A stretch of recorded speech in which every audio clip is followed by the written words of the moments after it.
I've been watching a lot of media recently. Not like just, like watching Netflix in the background casually, but like sitting down and like trying to unwind by watching TV and movies and YouTube and all that stuff. And I was so excited because something I've been waiting for a hot minute got released this week. And I finally get to talk to you about it. Okay. What was it? Cyberpunk Edge Runners. Hey, I have started that show. I have not finished that show, but I can already give that a recommend. That's a good show. Good work. Yeah, David's hot. David, the main character? Yeah. Oh. Yeah, sure.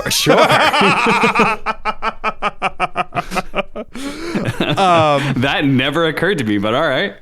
So I haven't liked a lot of other Studio Trigger shows. They did like Kill la Kill, BNA, a bunch of other ones, and most of them are like a little too anime-y for me. And I played all of Cyberpunk, and I heard a lot of positive things about this pretty much immediately, so I started to check it out. It's been my show that I've been watching at the gym over the last week, which is wild because there are anime titties that oh my god, you got the anime titties in there. Oh, you're a creeper in the gym now. You're looking at porn. so this guy's working out to porn. That's how you know I'm so fucking alpha, man. I got that testosterone just pumping through my body. So like I'm watching it on the stair stepper, which has a higher elevation than all the other equipment. So I feel like the viewing angle is very safe for the content. Sure. Yeah. Okay. Mm-hmm. Thank you.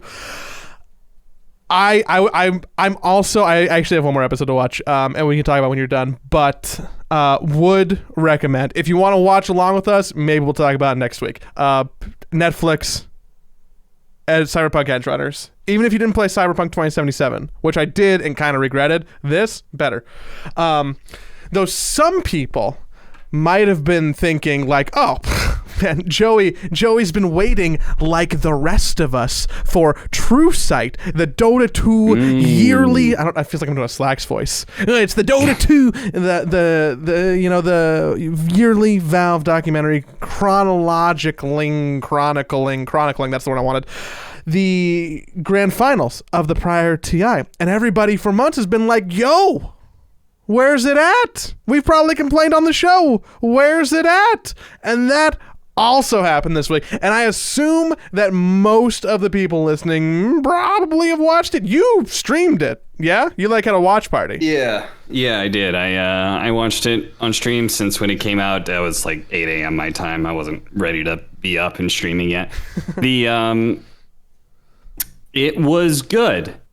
I do not think it was the best True Sight. I saw some people saying that. I do not agree with that, but I do think it was very good. I think it would probably be in like the top 3 or something like that. Probably be third or something, but behind TI-8 was definitely one of the better ones.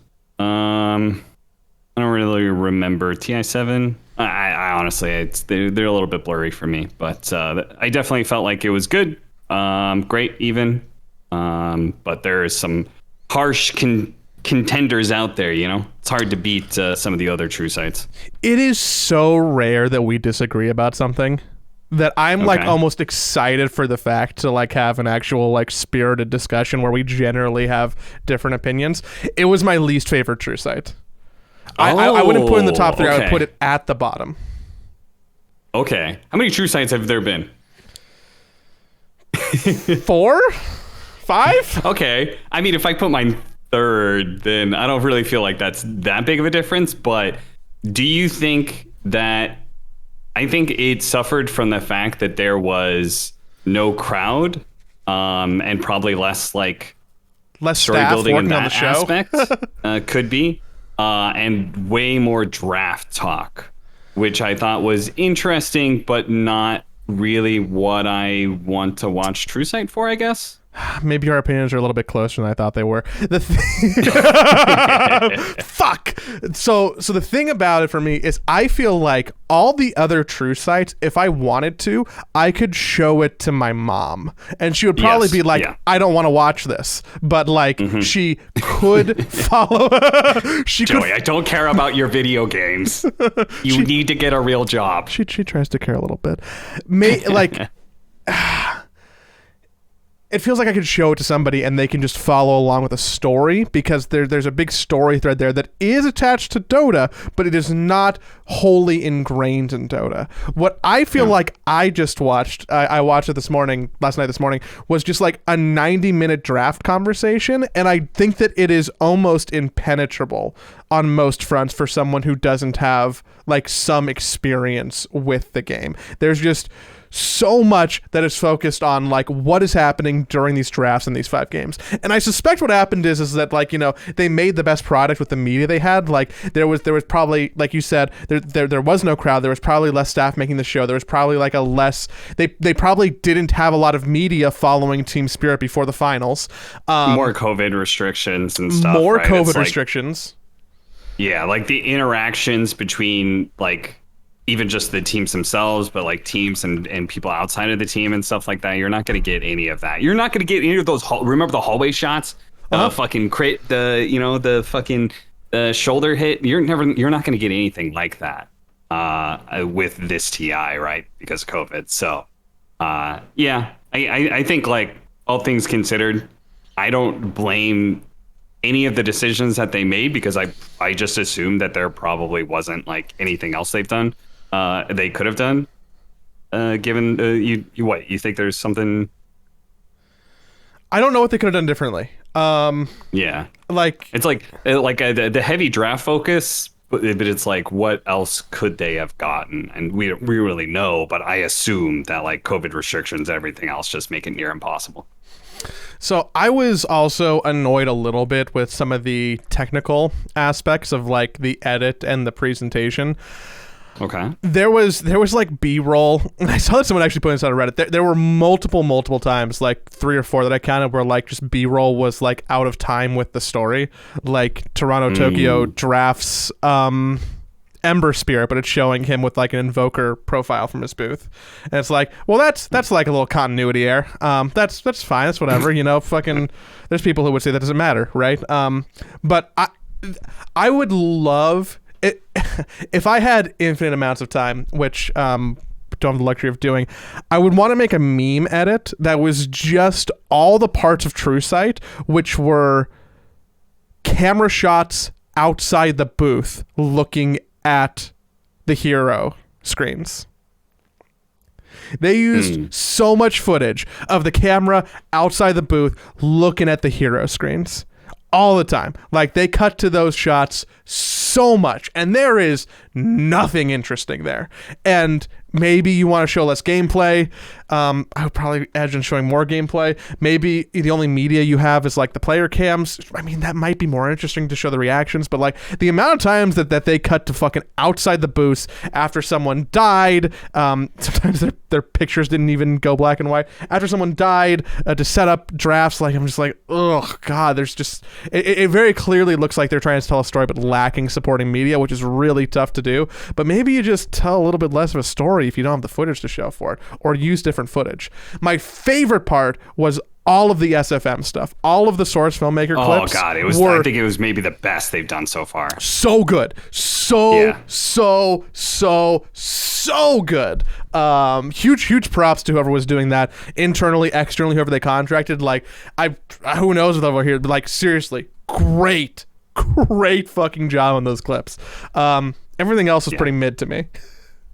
I would say another standout for me was the way that they had how they cut in the other languages, commentary wise, how they brought in the Chinese and Russian languages for the hype moments and stuff. I thought that was really well done, and it's something that did not stand out to me as much in the other ones. So I feel like it was the best that they've done with that this year. So I would agree. To the SFM and the commentary split with multiple languages, I think was the 2 standout things for me in this True Sight.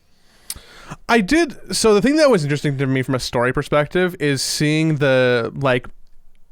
It was almost like this when OG was playing, right? And you had video of them, but just the different way that Spirit was handling the mood, the atmosphere, their teamwork, versus how LGD was doing it. Mm-hmm. And that story, like is almost maybe what I would have wanted to craft around a little bit more. Like LGD is regimented. They are strict. Xiao 8 is telling people to go wash their face. Like that. Like there is like serious, like metered professionalism, right?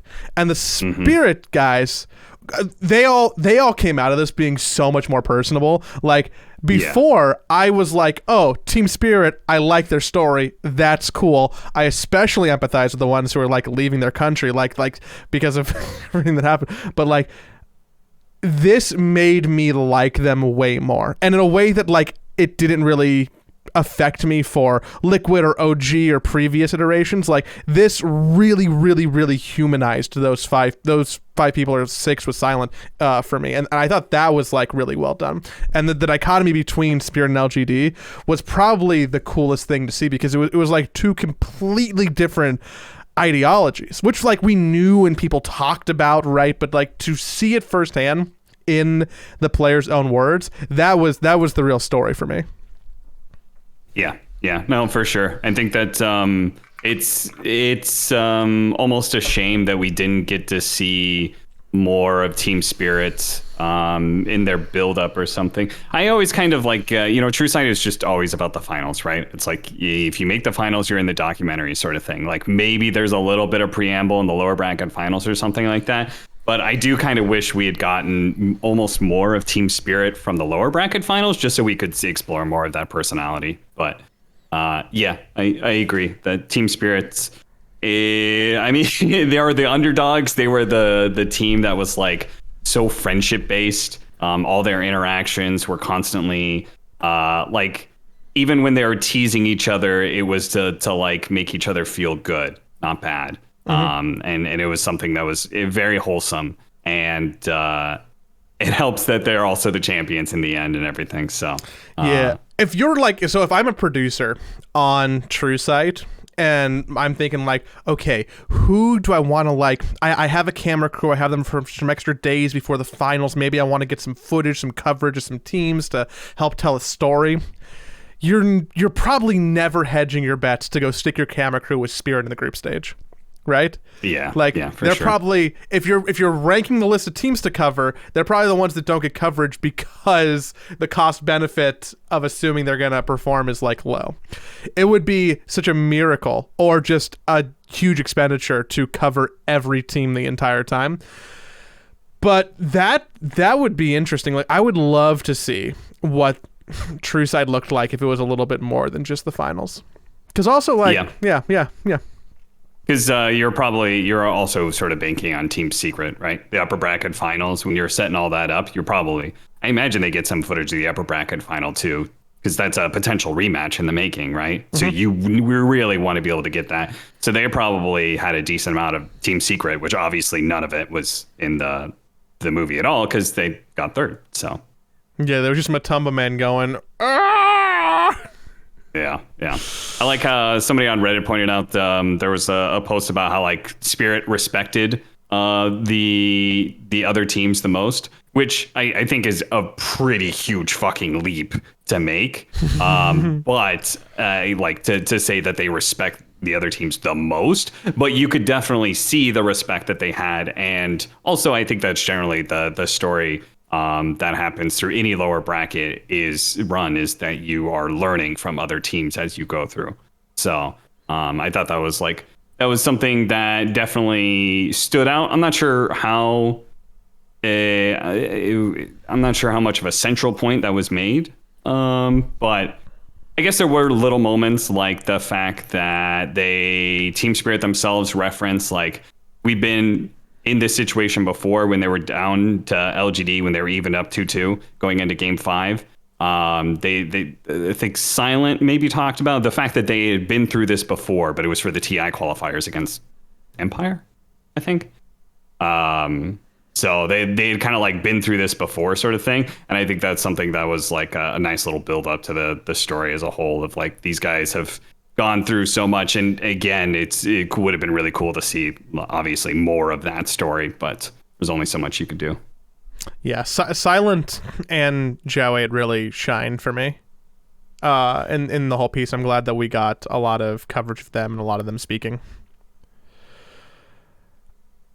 Team Spirit, it was the same thing, right? They won 2 games against Team Empire, then lost the next 2 games, and then went into game 5. So it was actually the exact same scenario they had in the TI finals, which I almost wish that they had made a larger note of that, just because that is so. I mean that it's almost like story, fucking. That's a full fairy tale right there. Jesus. Mm-hmm. I was watching you try and grab at that one. Yeah. It was so cool for me just to see the personality. What the other thing that Trusa reminded me of is I remember thinking about this during the TI finals, and I'm like, man, the universe where fucking Zhao 8 just picked Magnus instead of Tiny. Oh yeah. the universe where he just I think there was, if I recall correctly, there was a lot of speculation, like right after the TI, right after Game 5, where they're like, "Oh man, they finally went to the Tiny." Like, I wonder if that was the play the whole time, or like what they were talking about. And now we know that they were talking about like before the game, even in the booth, before Tiny was left open. Like, "Oh yeah, Magnus," and then it's like, "Oh, Tiny's here," and you could probably litigate a case that Team Spirit not banning Tiny to help them win TI. Shout out to Toronto, Tokyo, and Mira for making me feel a lot better about being on draft panels. Because those 2 guys had a lot of suggestions that were shut down by the team a lot. Like Toronto, Tokyo had this suggestion later on of leaving up both Tiny and Magnus, and that was like a very key point to the draft. But like everything else he had said before that got shut down, I think. And same goes with Mira. I felt like a lot of Mira's suggestions in draft were just shut down. And it goes to like these guys won TI, but the ideas that they have for drafting are still not, like perfect or even close to that. They're offering some suggestions that are just like flat out bad. Or like there was a moment in LGD where somebody was talking about a matchup. I think Shin-Q kept on suggesting some like stupid ass like 2 support combo. And also they were talking about like how Ember Spirit was good against a certain matchup, but he was actually bad, or vice versa. That was another one that I was just like, man, even these guys, the pros, like they still rely on each other to like keep each other in bounds when it comes to draft analysis. Yeah. I like Nothing to Say just like going into his mind palace and being like, yes, this hero was good. Yeah, I mean, it really struck me how much Zhao 8 relied on Ame for the draft analysis for TI-10, when Ame typically didn't say anything in any of the other true sites. It felt like his communication was very, very little. But when it came to drafting, Zhao 8 relied on, like, he would set Ame up and be like, okay, even though it was last pick Nothing to Say's hero, he would go to Ame and be like, these are 2 heroes. It's up to you. What do you need in the game? He didn't ask Nothing to Say, what hero do you prefer, even though it's his hero. He went to Ame and said, what hero makes your life easier? And I thought that was pretty interesting. Actually, yeah, no, I remember now. He said that, and then Ame gave 2 heroes and said either one is fine, and then Nothing to Say got to choose between 2 heroes. But ultimately, it was Ame who got the call of like, that's when he picked the Tinker, heroes. yeah? When Ame picked the Tinker, or when Nothing to Say picked the Tinker for Game 4? Yeah, I think so. It was like, basically, it's like, do you need more space creation, or like, I think it was like Void Spirit or Tinker or something. Well, this year, the fireworks can be for Ame instead of for not Ame. You think so? You think this is the year they finally do it? I mean, I've banked on LGD for 3 years in a row, so I've been beaten down by that one prediction so many times that beginning to lose faith, beginning to think they just don't have it. I mean, it would be such a phenomenal story either way. I just want them to make the finals. That's what I want. Yeah. Whatever happens beyond that, I'm cool. Well, especially since Faith Beyond is apparently retiring after this TI. So it would be nice to see him go out on a win and be the first two-time winner outside of OG. I think that would be pretty fitting for somebody who has had a huge mark on the scene and seems to be a pretty incredible person all around. I mean, the first thing he said when they lost was like, they were better. Yeah. He seems to be incredible teammate, incredible person all around. Top lad, and that's why he's my favorite player. Your favorite player? Yeah. He's been my favorite player since TI6, where I had him going into that TI as the best offlaner in the world. Oh, and man. then he proved it. If you asked me, like, who's your favorite player, I don't even know who I would pull. I would have definitely pulled an offlaner, but I don't know if it would have been Faith Beyond. Yeah. Good old Faith Beyond. First person to really, for in my mind, challenge Universe for title of, like, best offlaner in the world. I could have potentially picked Universe, though I guess he's inactive. We're talking about TI, which is, a very easy transition to, kind of clap our hands, rub them together. Yeah, you want to talk about talent for TI? Oh, can we do that? No, there's no announcement yet. Sorry. LCQ's starting up real quickly. It's coming in soon. Yeah, people are leaving. I mean, at least I know that we're leaving to, like, go boot camp in Singapore, like, tomorrow.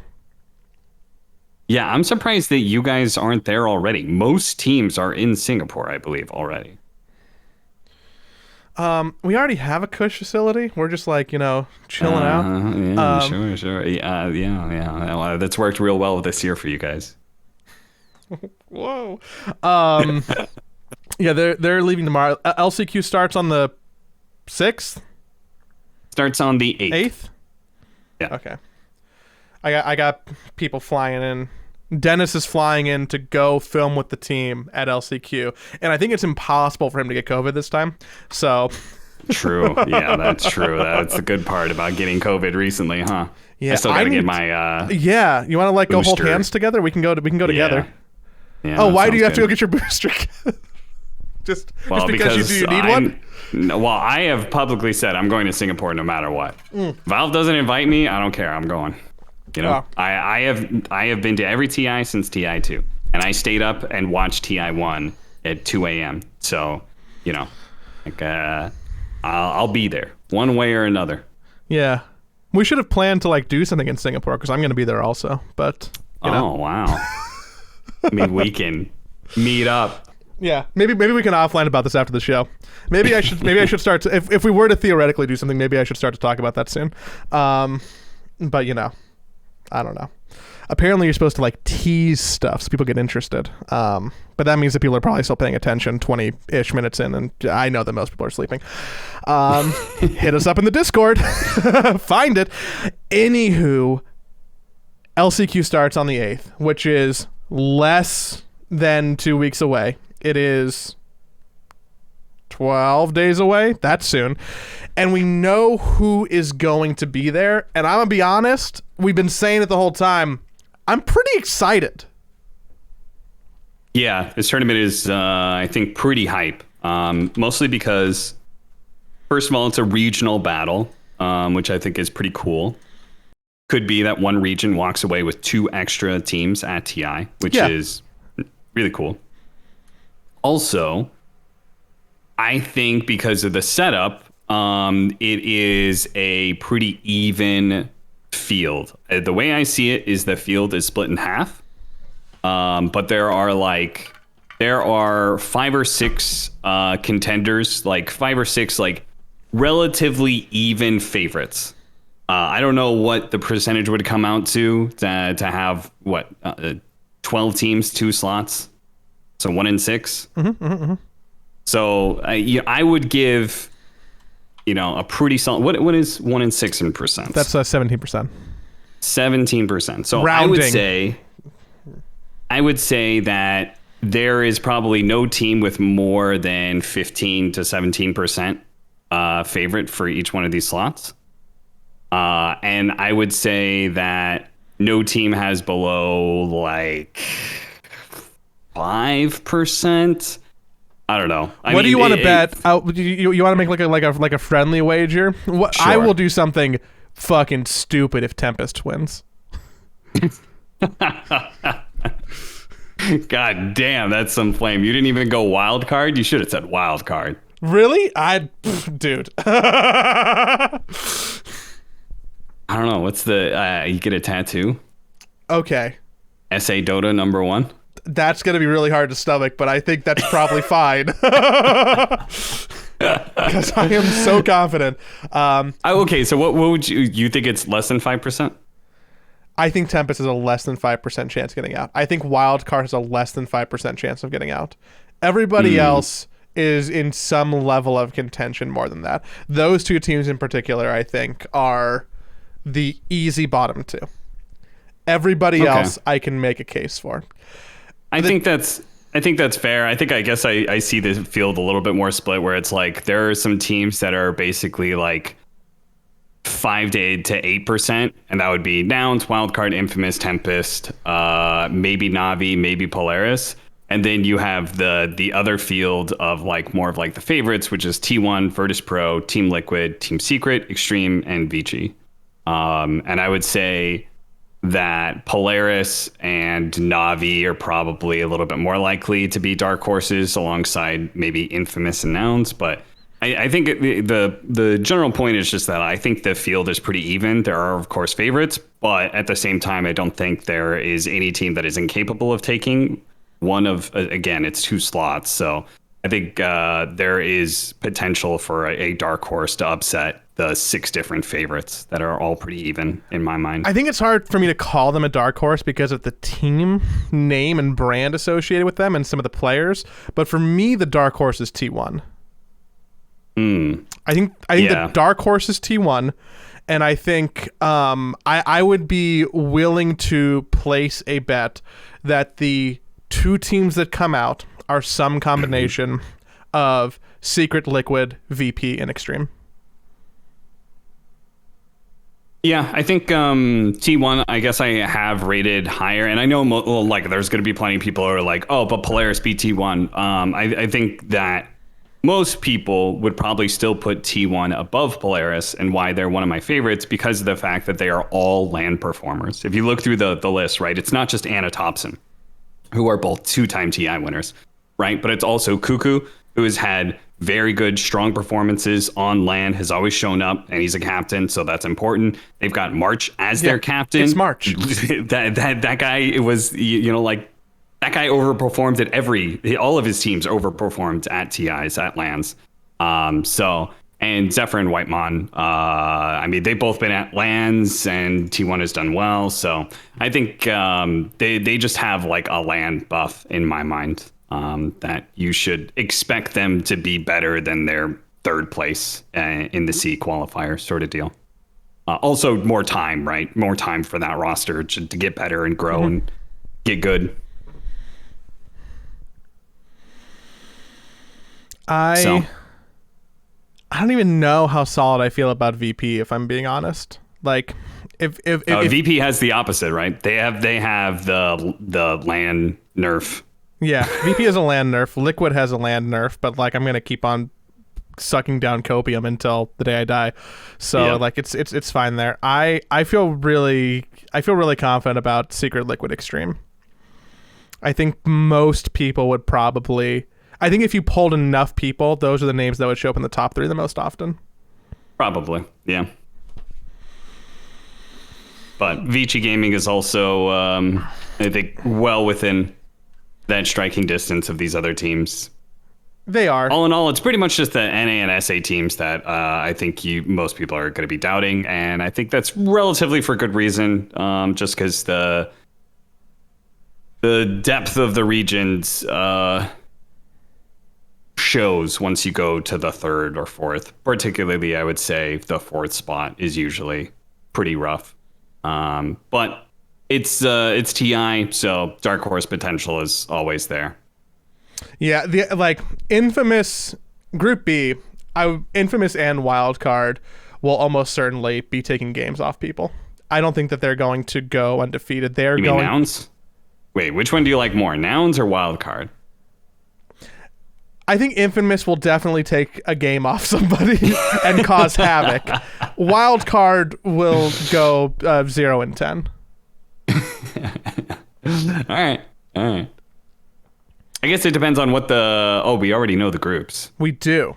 So Group A is Na'Vi, Nouns, Polaris, Secret, Tempest, Vici. That's the easy group. Group B is Infamous, T1, Liquid, VP, Wildcard, Extreme. Are they 2-game series? They are. They're best of 2 round robin, and no one gets eliminated in groups. But bottom 2 gets seeded into the lower bracket. I'm definitely going to say that there won't be a team that goes totally winless. At least like individual games, whether it's out of the groups or even out of the best of 3. Mm-hmm. I think the skill is even enough, and everybody's prepping pretty hard from what I can tell, going to Singapore real early. Which is really a pain in the butt because PGL only gets flights like to and from the same location now, and it's really expensive to boot camp in Singapore. So like if you want to travel from like Malaysia to Singapore to back home to, I mean, I think maybe Sammy Boy or the people who tweeted about this. It's just Nouns made it very fiesta. Yeah. There's definitely been some very clear travel problems. I know that Talent don't have any flights yet, or at least most of them do not. So, Interesting. Yeah, I am excited for this. I think that part of my excitement is going to come by just being on the edge of my seat about the Liquid situation. Because, okay, here's the thing. Yes, I am invested in the team. Yes, I work for them. Yes, I am friends with them. My personal ticket to the International depends on their performance. Oh, that's right. There's all this there's this drama about they just don't give tickets to people who lose, I guess. Yeah, so like there is a world where I might need to beg around to other teams who might not have people there and be like, hey, or like be like, hey, can I be your boyfriend partner, Mr. Caster? Yeah. Like Yeah. I am a non-zero amount, but a very low percent because I have a lot of confidence in the team, a non-zero amount of worry that I'm going to be in Singapore for TI and watching all of TI from my hotel room. Yeah. This has been sort of like it's somewhat ongoing thing with TI. And I'm of like 2 minds of it. TI is the only tournament that has these sort of problems where it's like, like I can't get my significant other in, or like, like teams are restricted so much, and it's been a problem that gets worse every year. And TI is the only tournament, but also it's TI, so I get it. It's like there's a lot more desire to be at this LAN event than other traditional LAN events, but I don't know. I have no idea. The next 3 weeks of my life have so many fucking question marks involved that it is hard to try and even hypothesize about. Yeah. Well, we got another week to be able to talk about this some more. We'll have another podcast before LCQ actually starts. So you want to talk about some other stuff? I've been playing a ton of Dota lately, and I've also been playing a ton of Ability Arena. Have you tried that game yet? I haven't. You should invite me in Arena. Okay. This is what Sunsfan was brewing up in his game dev kitchen. Sunsfan, Jenkins, and Buka. That trio made this game. It's like Atomic War, except for with ability draft elements into it, and like no economy game, so it's a little bit more straightforward in that regard. And it's just like it basically takes the fun of ability draft, which is just like creating combos for yourself and like making cool overpowered shit happen, and putting it into an auto chess game. So it's good. It's a lot of fun. I've been playing a lot of it. I know most of my friends have been as well. It's a nice break from Dota, to be honest. I'll have to. Does it lean most heavily into auto chess mechanics and game design? Yes, but there is no. Okay, so there are things that I really like about it, such as there is no gold mechanics, or rather, there's no economy interest. So you have gold, you spend the gold, and if you don't spend it, you lose it. That part I actually like quite a bit because I think the economy interest aspect of auto chess games is actually one of the more boring and needless parts of it. You should encourage people to roll. That's part of the fun. And then, I mean, placement is pretty important, but I would say because it's a Dota ability drafts game, it's way more about the mechanics and AI of, what. I mean, there's just, it's an ability draft game at the end of the day, right? Dota is already a game that has a bunch of OP broken shit in it, and then you put ability draft, and it becomes like exponentially more broken, right? Yeah, like every single time I stream and play this game, somebody's coming up to me and it'll just be like, "Oh, you need to do this combo. This one's broken," and I'm just like, "Yeah, what isn't?" Like, have you tried the sticky napalm rod combination? That's broken. Yeah, and so are 50 other things. That's the funny part about it, is that there are so many broken things, is that in a way it balances itself out pretty nicely. That is because that's also a little bit of the design philosophy behind Dota in the first place, right? Is that there's so many things that are quote OP that nothing is OP. I mean, some stuff's still OP, but like, it's fun. And they've also done a pretty good job of balancing the game because they did so much testing early on. So yeah, I'll have to load up a game. I have not played it. I've opened my Dota client once to look at the PA persona, and then I went, well, I don't really play PA, and then I closed the client and went back to doing other stuff. Yeah. I've been doing a lot of party queue and doing my cavern crawl stuff, as much freebie shit as I can get. Mm-hmm. That's been my life lately. Other than that, I don't know. I've been enjoying playing Dota again, but at the same time, I have to do it through the matchmaking system, so that's always kind of a bit dicey. I've been doing Pokemon Go lately. My friends got me into Pokemon Go again. You still play that? No, I played a lot of Pokemon Go, like most people, for the first 5 months. Mm-hmm. And then I didn't really feel the communal aspect of it like other people did. And then I also, I am a Pokemon fan, don't get me wrong, but I think that a lot of the people who are really into Pokemon Go are Pokemon fans. So I don't think I quite fall into that category, so I kind of just dropped off a wee little bit. I will say that they actually did make the game a little bit more. There's a bit more depth to it, and it's I would say more interesting. There's all these quests that you can do. There's the battle system is a lot better alongside the raid system, and there's also a star system that I don't believe was there when I was playing it before. Mm-hmm. So no Pokemon not only have combat power but also stars. It's pretty cool. I'm down with it. It'll give me a little bit of entertainment. I'm sure I'll stop playing 2-3 months from now, but for now it's like a nice excuse to go out. Ellie and I usually go kind of drive like 5 minutes into town and then walk around in the city. I was gonna be like, oh, I bet you're walking around name specific place all the time, but then I avoided doing that. I mean, I'm very public that I live in Glendale. If somebody really tries to find me, you can probably assume where Cap is walking around if you know anything about Glendale, and you're probably right. Yeah. I find it really hard to be there and like not just eat a bunch on that street. I have a Portos problem. I finished Ocarina of Time, and now Good job.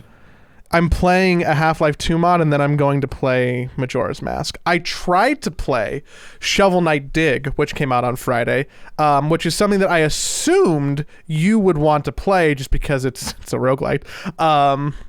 And I was pretty mid on it. I actually wasn't super invested, even though I quite like the other Shovel Knight games.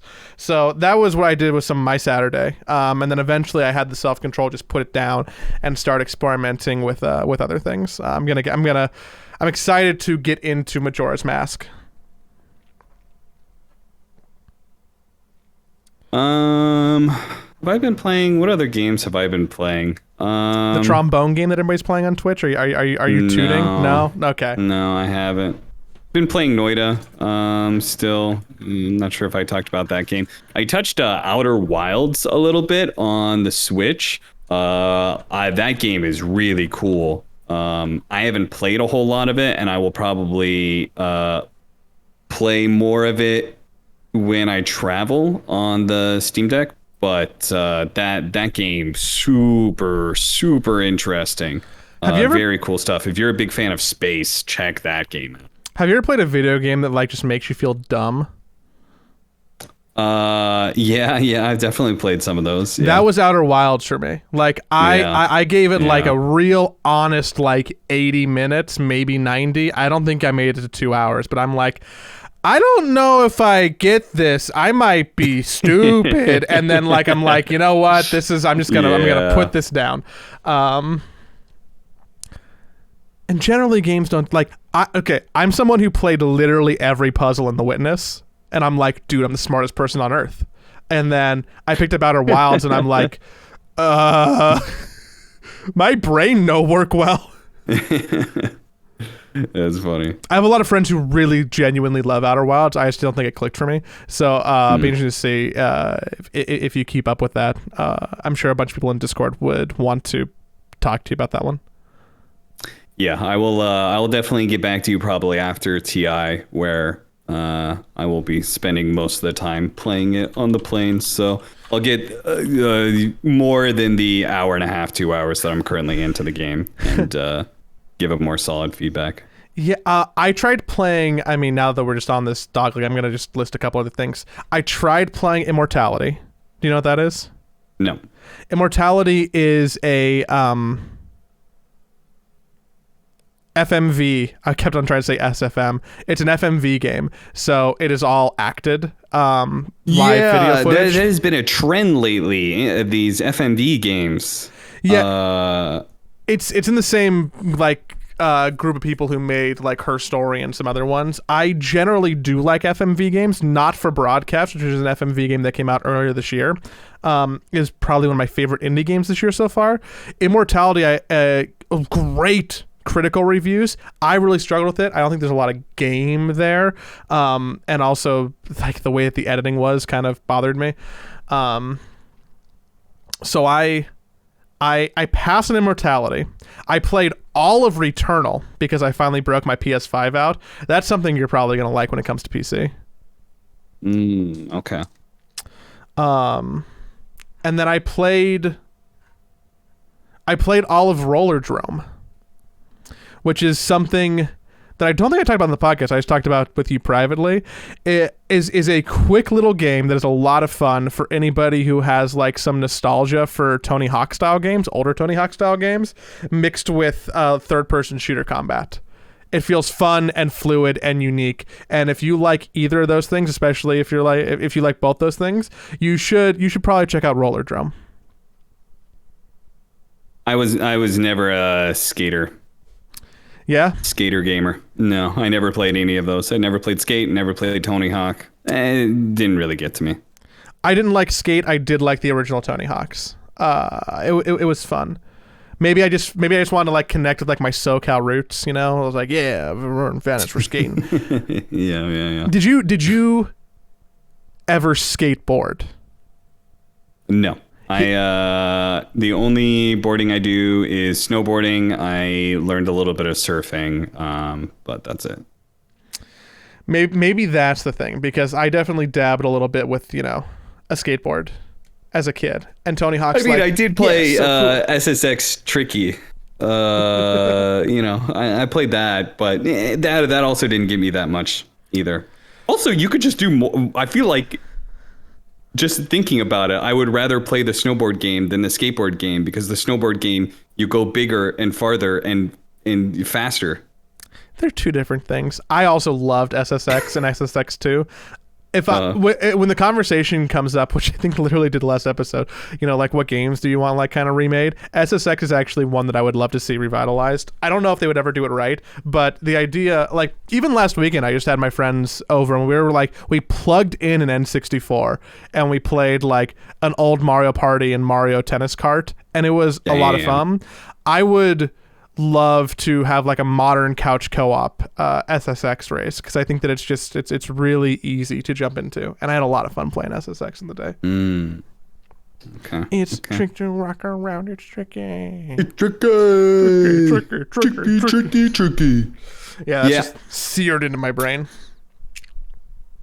Other than that, I don't really have a whole lot going on. I've been doing some Archon stuff that I can't really talk about just yet, but we are going to be remaking Arkosh for next year, and that's taken a bit more work than you would maybe expect. We're actually going to try and make this more of a professional organization, is basically what it comes down to, and there's a lot of back-end work that needed to be done on that.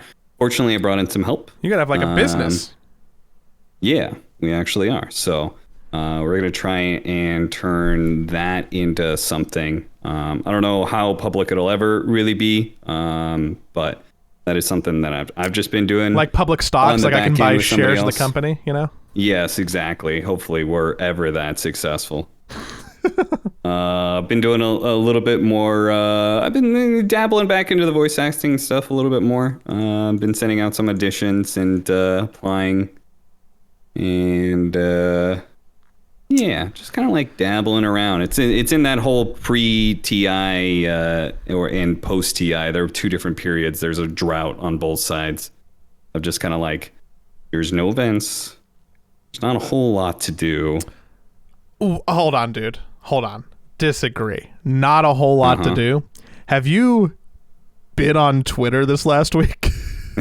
Because as far as I'm concerned, there's a lot to do, and it is all like TMZ tabloid drama shit. I try and keep my keeping up with drama quota down to like an hour a day, you know? Like if I can't get it done within that hour, then you know, that's good. Whether it's regular Twitch drama or it's esports drama or Dota drama, whatever it is, you know, I feel like an hour a day, you know, that's it. So yes, I have kept up with everything. We're talking about G2, right? Oh, I wanted to talk about Mizkif and OTK. I actually don't. I do not want to talk about the Twitch streamer drama. That's for sure. Let's just, you know, just general reminder. If you didn't already know, most streamers are terrible human beings. I'm just gonna put that out there. Like I feel like most of them are terrible human beings. Just, you know, until proven otherwise, just presume that they're terrible. Imagine that your job is having to be live on camera for like 60 hours a week, and what that does to a person. That probably corrupts your brain entirely. Think about it. Especially if it's happening as your brain is still developing, and like you start this and you like it starts at like 16 or 18 and your brain is literally still developing. And now you're 25, 27. Yeah, you're a corrupted human being. You are like the next stage of evolution, but backwards. Also, general note, maybe this one falls into the advice column. Don't sexually assault people. I'll Just leave it at that. I'll just leave it at that. I'll just throw that out into the ether, and you can just do what you want with it. Don't. Let me just say, like that. I look at that whole Twitch drama stuff, and then I think back to like our own like Me Too movement stuff and like the stuff that happened there. Man, there is a huge difference in like the procedure of things that happen, sort of deal. You know, It's like there still is just like a lot of information that isn't public, and there I see it all the time that people like, oh, Toby never did anything wrong. He just left because he was so hurt by people betraying him or whatever. Like I see those comments. Cancel culture. Yeah, those comments survived because like there was a lot of stuff that just went on behind the scenes, which was for the best, because otherwise you get situations like this where people are just literally just using sexual assault victims as fucking chess pieces on a board. It's really fucking gross. You know what also is gross? Throwing away thank you. Throwing away your entire company, your involvement with it, your job, your fan base, and a bunch of other things because you wanted to have drinks with probably the internet's favorite or least favorite, depending on how you look at it, misogynist, Andrew Tate. And then when given the opportunity multiple times to back away from said person or drama, you double, triple, and then maybe even quadruple down on it. Yeah. So this is interesting for a Dota audience because G2 has never had a Dota team. No. And there might be some people who are like, hey, what's this brand, Joey? Who's this esports team? When I think about premier esports organizations, if I'm gonna start rattling them off the top of my head, I'm thinking about Liquid, 100 Thieves, Cloud9, G2. Oh, they're the fourth one that came out. They're like really high up there for me in terms of organizations because of their participation in multiple different games where they have been successful in. They are huge in League. They've been successful in Valorant. They are in the Riot ecosystem, and they're also a big Counter-Strike team, right? They wouldn't actually be the fourth person. There's probably like a rank like Navi and Fnatic above them, and maybe a couple others, but like they are arguably top 5 team on Earth in terms of brand, right? And I would say that there may be some other brands that like maybe I don't know if they're bigger or not, but like I feel like G2 is like hip. It's hot. It's a hot esports brand. Their media's cool. It was hot. Now it's too hot. Yeah, their media is good. Like the stuff that they create is truly top tier. I think they're like easily top 3 in terms of video content. I respect them a lot, and that's what I do every day, right? And they have a CEO, much like Nadeshot, who is just in the limelight. He is a character. He is enigmatic, and he helps drive that content because he's a personality, right? And that is Carlos. Carlos, the now former CEO of G2, who was partying with Andrew Tate. Andrew Tate, TLDR, misogynist, public one. Internet really doesn't like him for said reason. And then, he posts this video of G2 celebrating and him being with Andrew. And then the internet goes, is that Andrew Tate? Whoa, bad. Carlos, bad boy, bad. And then Carlos goes, hey man, I draw the line at the internet policing my friendships. Fuck off. That's my interpretation of it, but that's basically what he said. He did say I draw the line at like people policing my friendships, right? So what a normal person could have done in this situation, if you're Carlos, you go, I might have made a mistake and made people angry. I have a lot of really important sponsors for my team that I run that I care about a lot. I'm the CEO of a company. Maybe I should distance myself from this mistake, even if I don't really agree with it. But he didn't do that. He didn't do that at all. He went, actually, this ship, gonna go down with it. And he did. And since then, like, he's not sorry because he hasn't apologized at all for it, which is fine. He doesn't have to apologize, but he lost so much because of it. Especially One thing that they really lost is, and this is not confirmed, but it is a very credible theory. Riot was accepting partnership teams for Valorant in 3 different regions: North, South America, EMEA, Europe, and Asia Pacific. There's like, I think 18 teams, 18 teams, maybe, or 24 teams. It's something like that. I think it's 24 teams. And allegedly G2 had a spot. This drama happens between G2 getting a spot, allegedly, and Riot announcing who the teams are. So there was time for Riot to just pull the plug on their spot and give it to somebody else, which they might have done.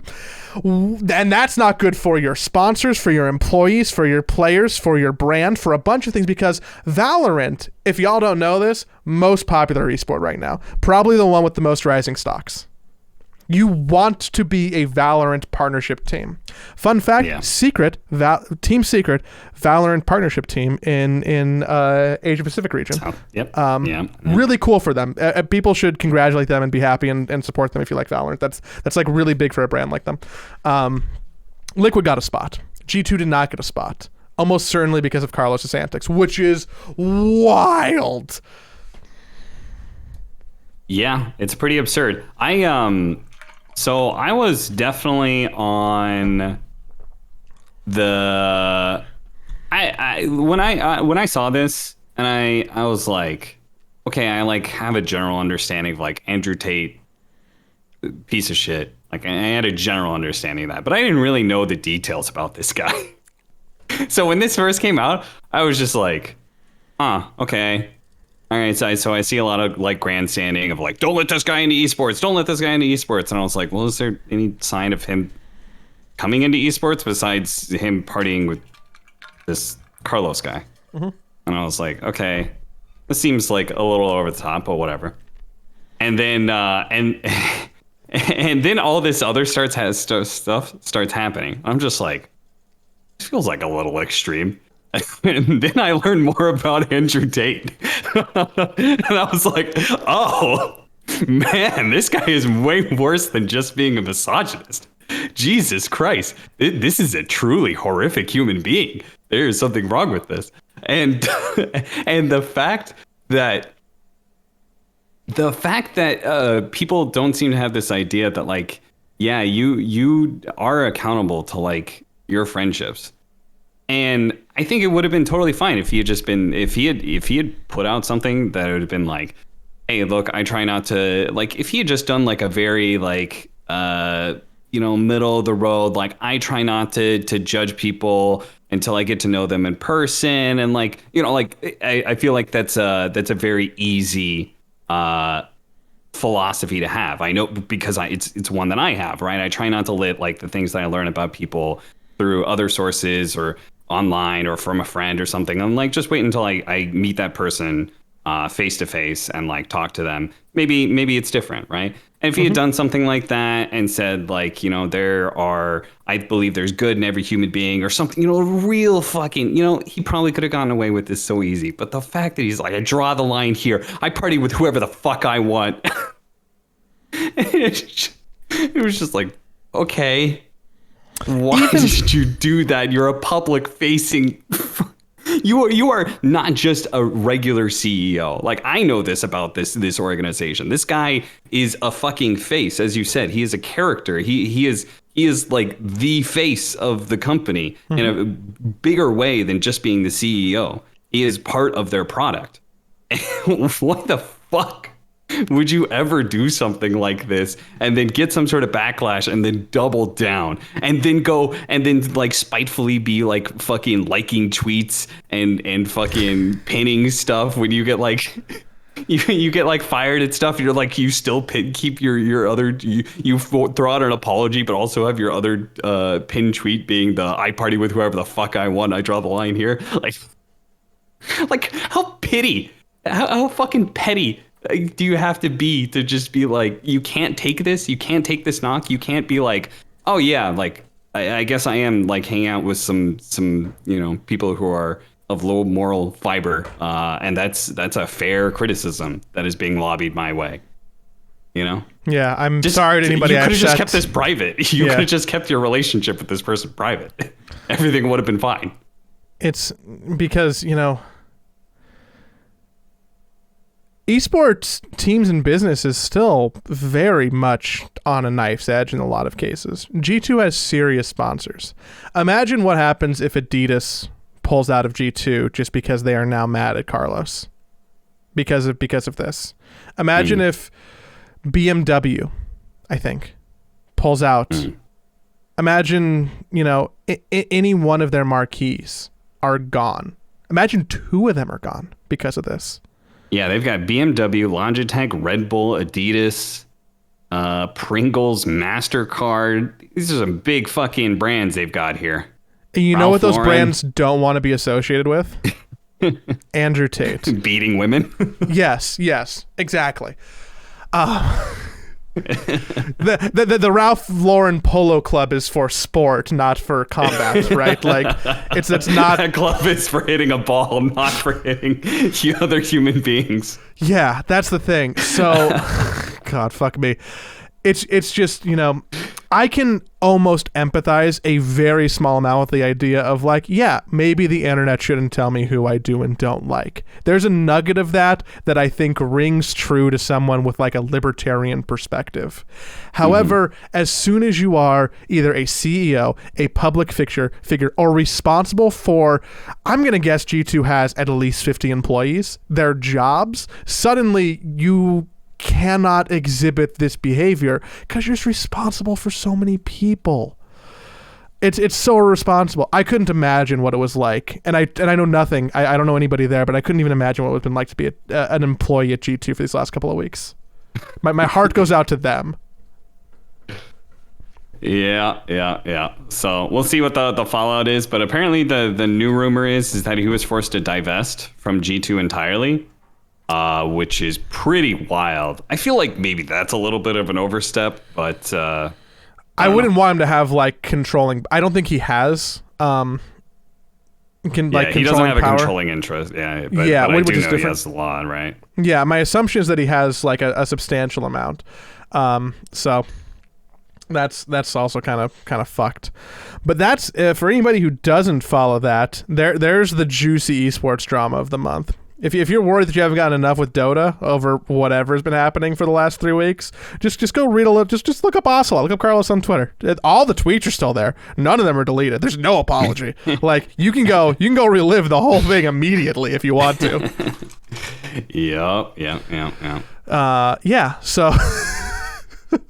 You know what, Austin? Why don't we end on a fun note and take a Patreon question to kind of palate cleanse, because I can feel myself continuing to get more and more worked up, and the one breath mint that I can possibly think of is our lovely people who support us over on patreon.com/sidepole who make the financial choice to support the show, to support the podcast feed, to hang out with us in Discord, to ask questions. Thank you. All those people make my lives better.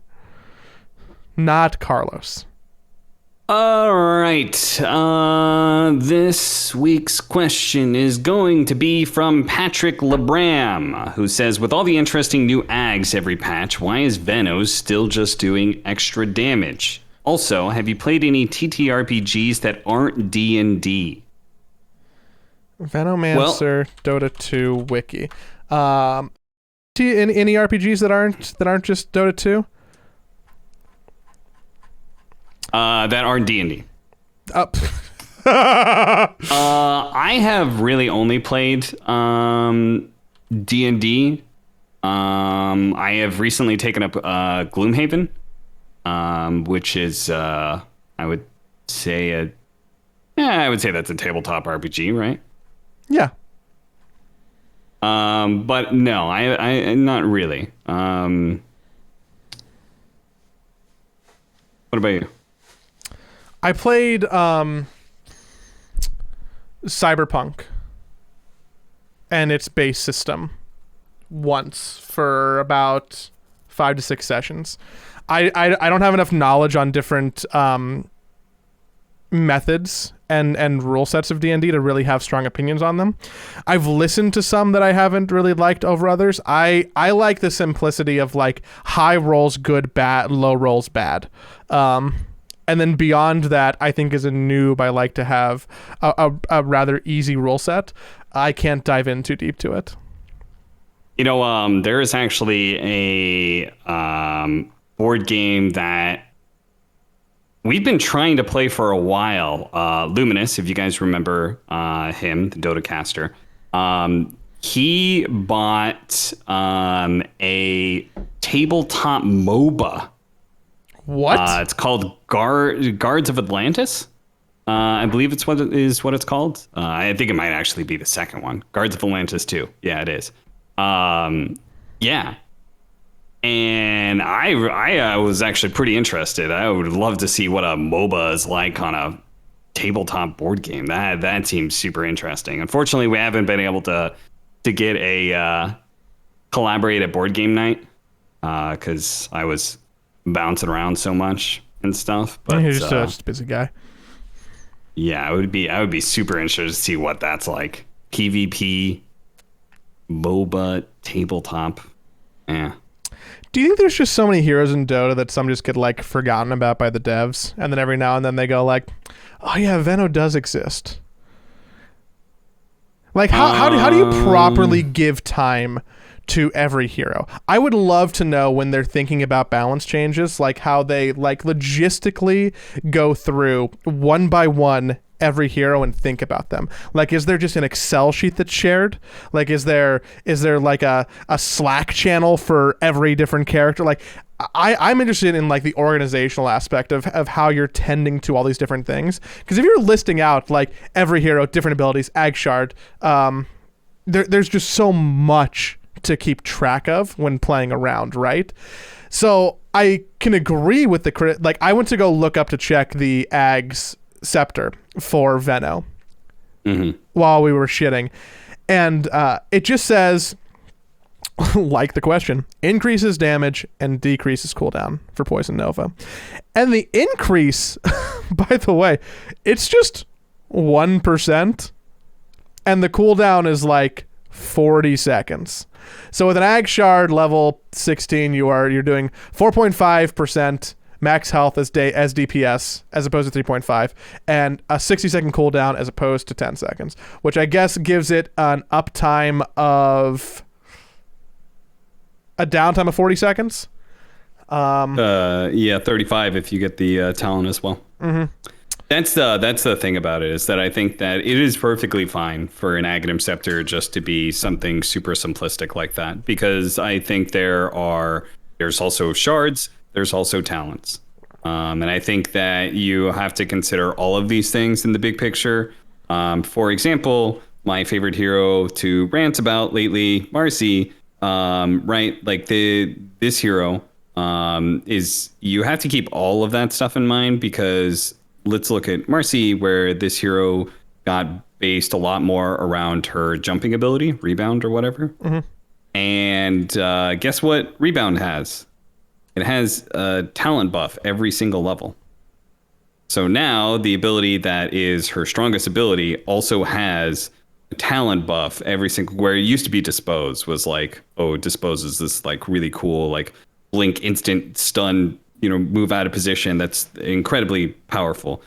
Now it's your jumping ability that also gets a cast range increase, that also gets a stun duration increase, that also gets I don't know what else, actually. I don't remember what the 15 talent, maybe it's damage or something. But so you have to keep all of that in mind. So I'm okay with an Aghanim Scepter just being something super simplistic as just like, it just does more damage. Because you also have talents that have the impact, you also have the shard that has the impact, and then there's items, that all these sort of things. I do think that Cavern Crawl frequently reminds me of heroes that definitely could use, and that does feel like they're forgotten. I kept playing this hero. It's some sort of support hero, and there is a 15 talent for the support hero where the choice is between like a significant increase in damage or 25 movement speed. A fucking windlace. That's the difference. What? And it's like, there's no fucking way. There's no fucking way that anybody ever takes the 25 movement speed. It's so fucking obvious which talent you should take. And so, yeah, I do think there are some heroes, not necessarily the hero as a whole, but maybe some specific things about the hero. Maybe there's a shard that is like super fucking bad, or a talent choice that is super fucking bad, or something like that. You know, I think that definitely exists in Dota because there are so many things going on, and there's probably less developers playing than there has been. So Cavern Crawl always reminds me of these sort of things because obviously I'm branching out with heroes a lot more, and it always shows there's always some forgotten hero that has something that is just not right. Also, the Scepter might just be good on Veno. It is still, so I'm just looking at Dota buff now. 5th most bought item. I know Ag Scepters are popular on most heroes, right? But it's not the 5th most bought item on most heroes. 57 point whatever win rate. It's a pretty good win rate for an item. Yeah, it's one of those things that becomes more powerful later on to the game, right? When you get the talent that increases it by another 5 seconds, but also like you get certain things. Like I saw a Chinese player. What they were doing was they would, when they were like assaulting the base, they would like set up for a high ground, and this guy he would blink in, ulti, and then he would Wind Waker himself back out of the base again. And it was so funny and so effective. And it made the Aghanim Scepter that he had, like the Aghanim Scepter was so much more powerful because he was hitting multiple heroes and he wasn't suiciding when he did it either. So it's Shadow Demon, by the way. Okay, listen to this fucking talent. Okay, I played this like sick Shadow Demon game where I managed to get the Shard and the Aghanim Scepter. Mm-hmm. So for those of you guys who don't know, the Aghanim Scepter gives you charges onto Demonic Purge. Super powerful. So now good. You get 3 charges. You boom, boom, boom. You could triple Demonic Purge somebody. Crazy strong. When you get the Shard, it also applies the charges to Demonic Cleanse as well. So there's this like super sick power spike when you get both of them together. Okay. Now, the talent at level 15 is 200 Demonic Purge damage. So without the Aghanim Scepter, it's just an extra 200 damage, which just that is good. But then you get the 3 charges from the Aghanim Scepter, and all of a sudden it becomes 600 more damage. And the other talent is 25 movement speed. How does that even compare? Even if I'm having a shitty game and I don't get an Aghanim Scepter, I'm still not taking that fucking Windlace. I'm still taking 200 Demonic Purge damage over a fucking Windlace. Like, how are those talents equal in any way? I'm just gonna look real quick. Shadow Demon, Dota buff. Let's see what's the percentage of how many people pick that 25%? It has to be below 10%, 5%. There's no fucking way. You're wrong. 15% pick rate. I mean, there's more stupid people in the world than I can account for. What can I say? also, if you look at like the win percentage. Yeah. I'm sure the win percentage is really high on the 25% move speed. Yeah, because it's all fucking wonky because, nobody picks it. It's really high. If you're playing Shadow Demon, 55% win rate on that 25% move speed. 25 plus 25 is 90% based. It's a fucking Windlace.